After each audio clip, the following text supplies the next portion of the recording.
Well, hello, I'm Pastor David Carpenter at Wonder Ministries, and I'm here with my guest and friend Marquise Hayes, and we're here today to have a open and transparent discussion on how it feels to be an African American living in the U.S., living in light of what is happening in the U.S. and the world for that matter, in regards to the death of one George Floyd. Now, long before I became Pastor David, Marquise was a friend of the family. I mean, he used to hang out with my oldest son and with the family. We went camping together and had some times at the campgrounds. But Marquise, why don't you tell us a little bit about yourself, maybe your age, what you do, where you live at, in what town, and all that good stuff. Okay, yeah, I am Marquise Hayes. I'm from Highland, Ohio.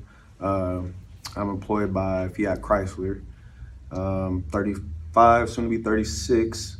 And like Dave said, I'm here to just talk about the issues that we're having in the world today. 36 years old? Oh, 35, soon to be 35. Don't add.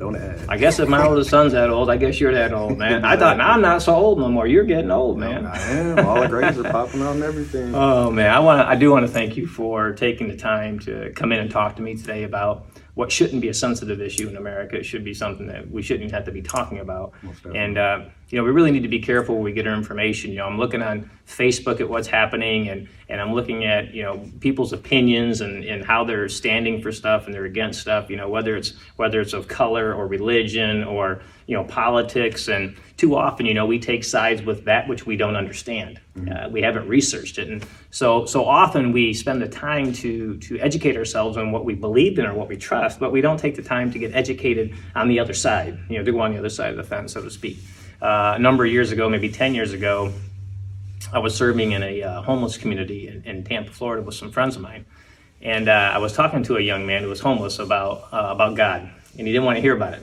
He didn't want to hear about God. He said, the Bible's all fake, man. It's all fake stuff. And so I asked him, how he knew it was fake. So I really wanted to know where he was getting educated from. And he said his Uncle Tom told him that the Bible wasn't real. And that, for my information, he wanted to let me know that the mark of the beast 666 wasn't even in the Bible. And I was stunned as a pastor that it wasn't in there. So I went and got my Bible, and I opened it up to the book of the Revelation, and I showed him where the mark of the beast is in the Bible, and he goes, wow, it's in there.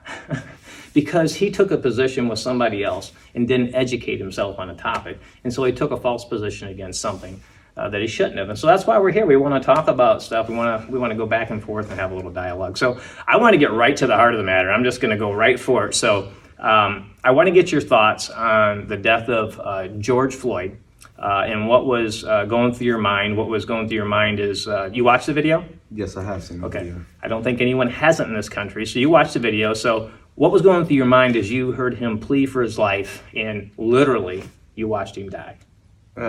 Just watching the video instantly, just as a human being, you feel anger, disgust.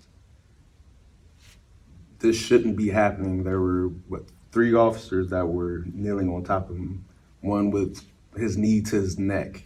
That's excessive. We all know that. And then the 4th officer who was just looking pretty much as a lookout for them to finish doing whatever they were doing. It's just wrong. It's wrong on a lot of levels. There's a pastor friend of mine. I call him my friend. I hope we're friends. He's African American. Again, I told you earlier, I don't like to use that term, but since we're trying to talk about what's happening as far as race tensions in America and across the globe, I'm using that just to illustrate. But he used the word last week when we were doing a Zoom meeting, that when he saw that video, he said, again. That's what, and I never thought about that. Mm-hmm. And I thought, again. And I mean, it's not that I'm numb to what's happening in America or what has happened historically or even a month ago, but to hear him say again, and to say it actually in a way that he wasn't excited about it. I just think it became such a norm to say again. It's like, wow. I mean, what did you think of it in terms of as again? To a degree, yes, because I mean, we see it so often now. Like it's all televised. Everything's filmed with cameras now. So people are hey, we see it. We do. There's no way It's around too bad. can't avoid it, right? Right. Can't avoid it. So you posted on your Facebook timeline, and everybody's going to be rushing. Marquise is going to be just making his way through social media now, but you posted on your Facebook timeline, and I read it the other day as I was trying to figure out who I was going to talk to about what's happening in the world. And on your Facebook timeline, it said, "I feel like the Civil War never really ended. The battlefield just changed." And I was like, wow. And so I wanted to get from you, what did you mean by that?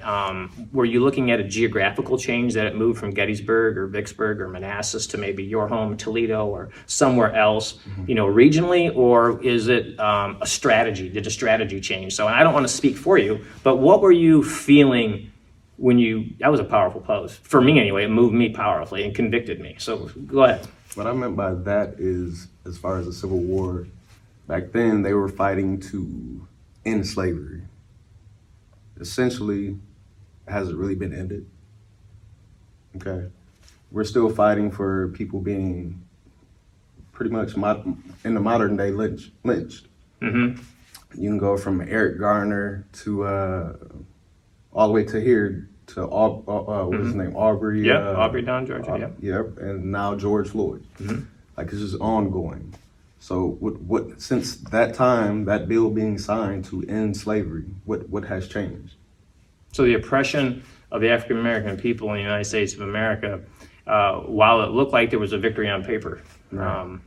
The victory within the human heart and human condition, I'm not speaking for you, but that's not changed a lot, or at least there's still remnants of that there. Exactly. Yeah, pretty powerful when you posted that. I mean, it still moved me to talk about it. Have you ever felt like you have been profiled as an African American or wrong because the color of your skin? If so, tell me a story about it, or give me an example. I can give you a lot of stories actually, but most recently, like I normally don't shop at the mall anymore. Everybody does it online, right? Right on. So this particular time, I go to Franklin Park Mall, and I'm just shopping, perusing through clothes, and I see a guy kind of like just follow me around. I didn't think anything of it at first, but as I'm going, I see him like pretty much just steadily follow me around. So me being who I am, I just backtracked a little bit.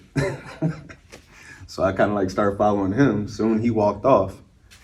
So I kind of figured that, I mean, he had the badge on for the store that he worked for. So I was like, man, that's kind of odd that he would be doing that. So I just went up and asked him. I was like, So you approached him? yeah.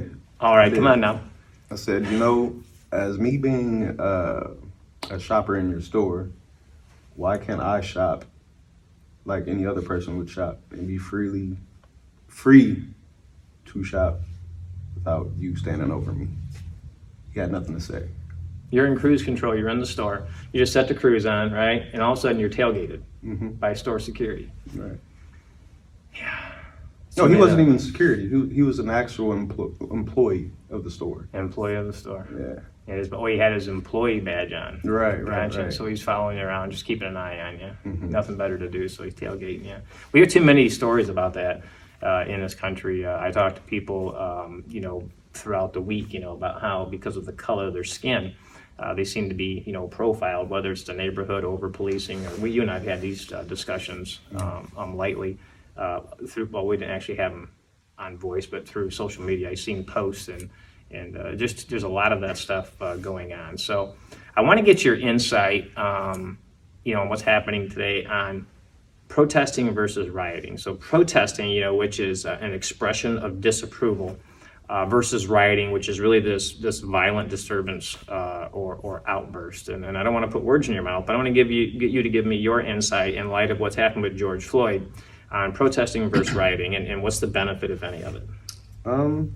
I think protesting is very beneficial. I mean, throughout history, things have changed due to protesting. When people say rioting, that kind of puts a little burn under my butt.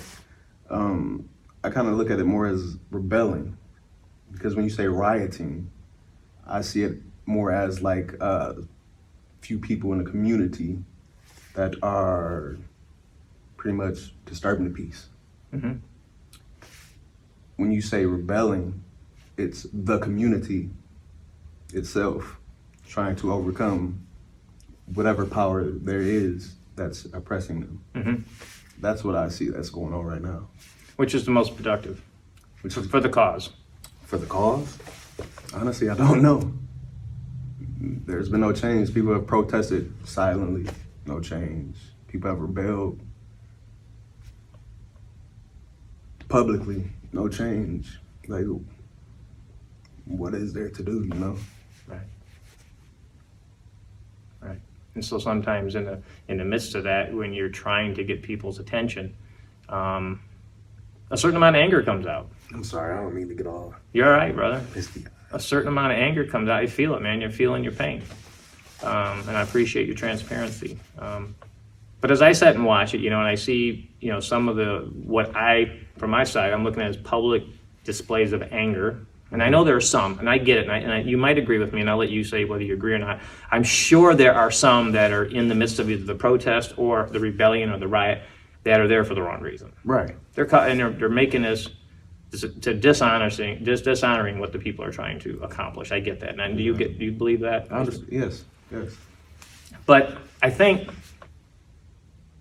to what level do we think there's progress in, burning a building down in our city? And I don't want to, not putting a division between you and I, because I understand the anger and getting upset and breaking things. And I'm not saying that, I can't say that I wouldn't do it, because I guess I'm not feeling the same pain I feel for the African American community. But because I'm not going through what you're going through, in a history of that, and the culture that you grew up in, I don't understand it. But when I see, literally some small parts of city blocks being completely consumed in flames where people live,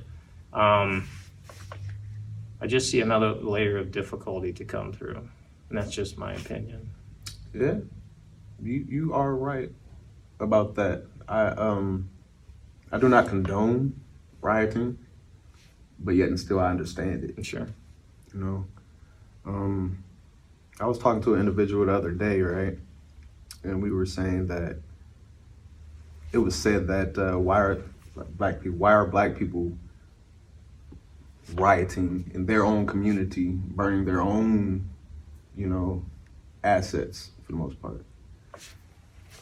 Well, I see it as more so as, if we don't do it in our own community and we go to a white community, I feel like that we are more liable to be met with guns. Greater resistance. Right. So you're burning down, in some sense, not you literally, but the community in some sense, when it's community driven and not by outsiders who are seeking to mess things up. It's what else do we have to lose, so to speak. I mean, if we can't change this, then we might as well not have the things around us. Essentially, yes.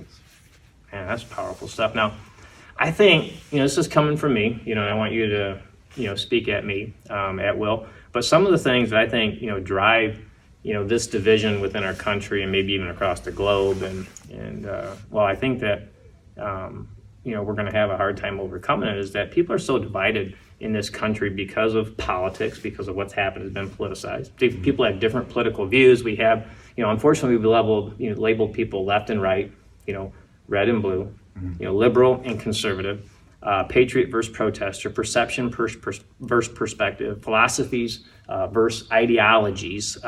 We're just so divided over what's happening, in America today. And I don't think that we fix it literally by what I'm hearing today a lot of on social media is by changing leadership, whether it's at the federal level, the state level, or the Supreme Court level. I don't think we change that. Changing leadership doesn't change the problem, even though it's politicized. And I don't think we can change what's happening in America unless we begin to change the hearts of the people in America.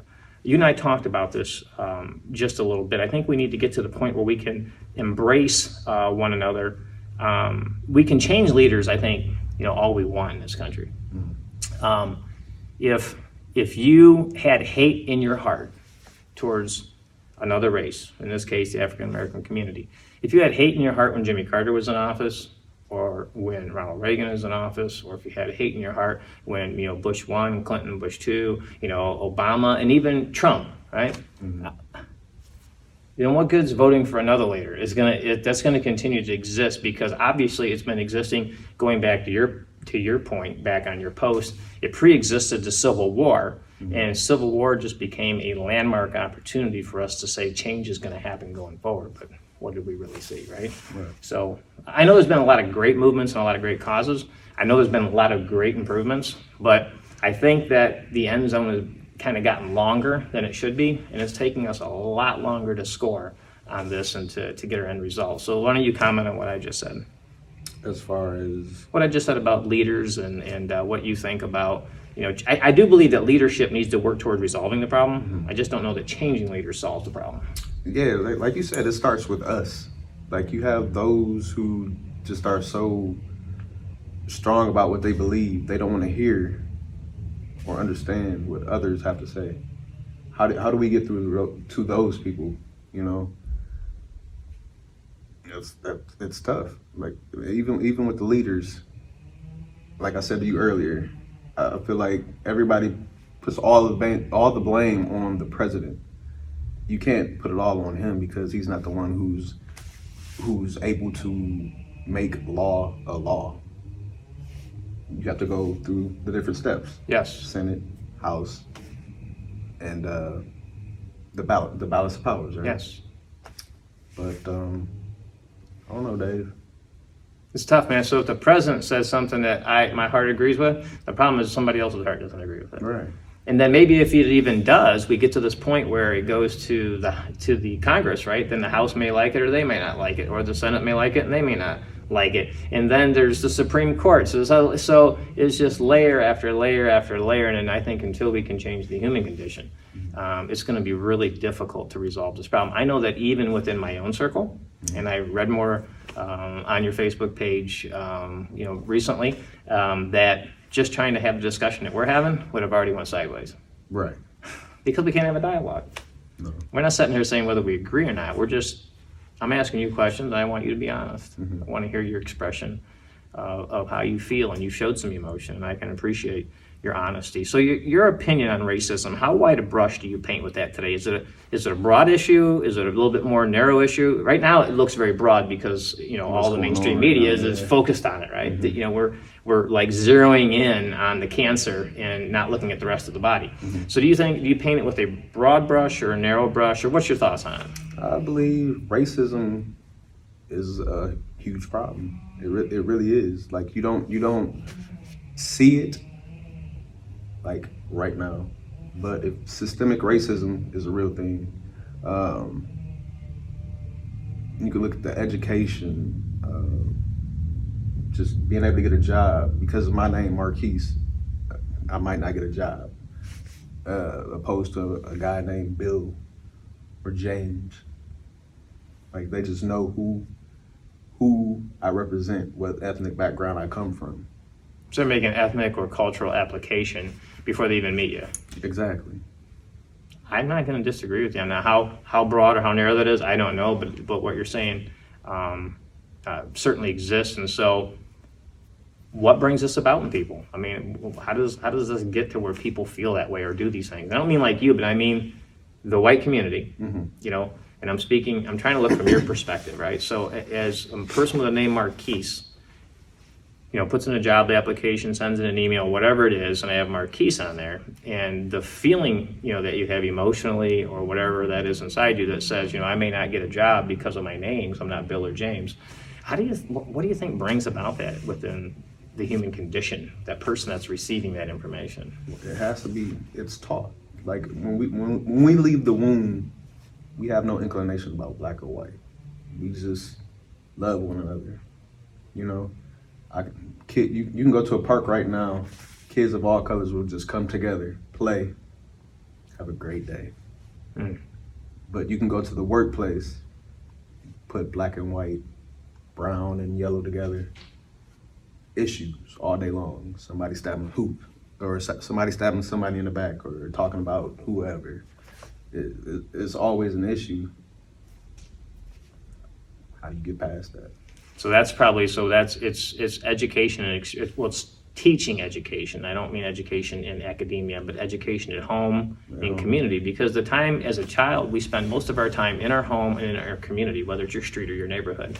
And so I'm just trying to get perspective. So you're saying that in your opinion, it must be taught, which I would agree with you 100% if that's what you think. Yes. I agree with that, because no one taught it to me. And like I say, you grew up with my oldest son, and we went camping together. Exactly. whether we enjoyed them or not, we did it together, right? It was always fun times. How do we change that narrative in this country from an African American perspective? How can we change the narrative in this country? How can we sit down and productively and collectively have insightful conversations about race, and get past hate, violence, and brutality, and live the American dream and embrace, one another, no matter the ethnicity? It has to be. It has to not be taboo anymore. People need to speak of it, talk about it, and work through it. If it's never brought up and just set in the back, it's always going to be there. In my family, I know that, and I won't say whether it's immediate family or a distant family. They're Democrats and Republicans, conservative and liberals. There are third-party people, libertarians, and no matter how much we agree or don't agree, we go to Thanksgiving together. Right. We go to Easter together. We sit at the table together. And I think that the country, the world needs to be, it can't be taboo. We need to be able to talk about it and work through it and figure out why we think the way we think and go back to those experiences. And there's probably things that drove those experiences, or that teaching that we got, that have some dark nuances behind them as well. And so, yeah, I think it's a deep problem. So cops, I'm gonna ask you this question, right? Are they all bad, or are there just bad apples in a bunch? You got to go with bad apples. Me personally, I wasn't a police officer, but as you know, I was a correctional officer for a few years in the penal system. Just working in that atmosphere, you got a lot of good guys. You got your handful of bad guys to mess it up for everybody else. Like, there have been instances when you see things that you shouldn't see. And things that are meant to be hidden from you, but you're there. Which is one of the reasons why I got out of the penal system, because I didn't want to be a part of that. And now you're in the brotherhood of the correction officer's family. Right. And was there any expectation to be silent on things? Yes, you had to be. Because you didn't want to be that guy to go against what was going on, Even if you didn't stand for it, you kind of just like, you backed them because it was your brother. Sometimes you would say like, hey man, you should chill out. It's not that serious. But they had their backing too, so. I think we need to call it out if we need to call it out. I do realize there are peer pressure situations even within the business realm in which I work in, because there are certain expectations of my job I need to fulfill, and there's times when, I know that if I say something, it's not going to be construed as good. We should not be in those positions. Right. We shouldn't be in those positions in America. Dr. King said, I have a dream that one day little black boys and little black girls would walk hand in hand with little white boys and girls. How can we reignite this dream? It has to be taught at the early age, as back to what we were talking about earlier, it has to be taught. No one comes in the world with ill intentions. It's taught. It's banged into their soul. I don't know if you heard or seen another Dr. King speech. It was about how he had got stabbed in his chest by a woman, and had he sneezed, he would have died. I forget. I'm gonna have to. I'll get back to you on that. Get back to me on I'll get that. back to you on that one. But What was Dr. King's response? his response was, had I sneezed, I wouldn't have been able to march. I wouldn't have been able to have this speech I'm having right now. Had I sneezed, I would not have been able to have my children. Had I sneezed, like it's deep. You got to look it up. I can't say it word for word. I'm going to look it up, man. You know that I'm going to look it up. I know in the Bible, I'm going to go biblical right now, right? But I'm just going to go a little bit. You know, the Apostle Paul said, we hope not in the things that we have, for we hope in the things that we have not yet obtained. And he's talking about the heavenly hope, the eternal life, and the things that are yet to come when we find ourselves at home with Jesus Christ in heaven. But I think for the moment, you know, I think when I look at Dr. King's, you know, I have a dream speech, yeah, he didn't have his hope in the moment because he had a dream, you know, and he was looking forward. He knew at the moment things were tough. There was a lot of yardage, right, to get to the end zone. He had a long way to go, but he knew that he could get to. He had a dream of getting there one day.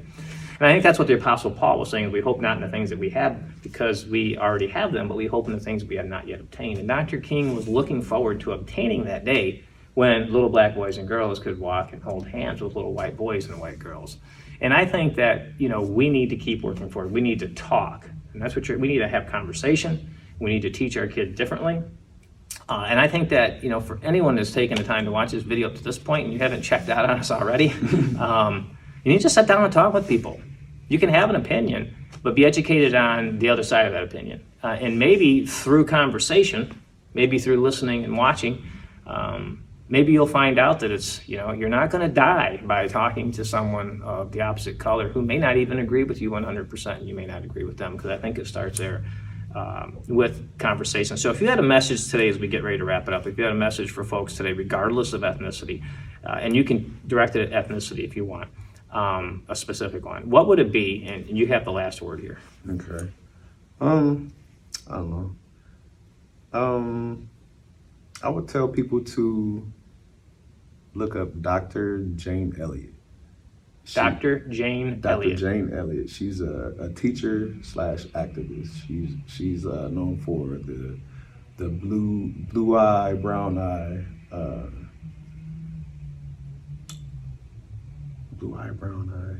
It's a thing that she does in her classes. I put you on the spot, so that's okay. They'll look it up. Look it up. But she also did another thing. She just asked an all-white crowd that she was doing a speech for, and she just asked them. She asked the crowd, if you would want to be a black person in America right now, stand up. Nobody in the crowd stood up. So. Wow. Do unto others as you wish done unto you. And it's pretty obvious they didn't want that to happen, because it must be that they weren't doing very well for those that are around them. Powerful stuff. You know, I want to thank you again, Marquise Hayes. Thank you for taking the time to stop in and have a chat with me, and I hope that through this conversation we can get other people to have a dialogue. Now, what I want to do before we leave, reach under your seat. All right.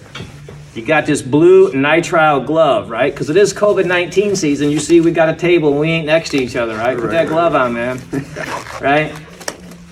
Appreciate God bless you, brother. Thank you very much. you. And if you're watching, share this video and live the American dream and help the African American community do it as well. God bless and have a great and awesome week. Peace, love, and happiness. Amen.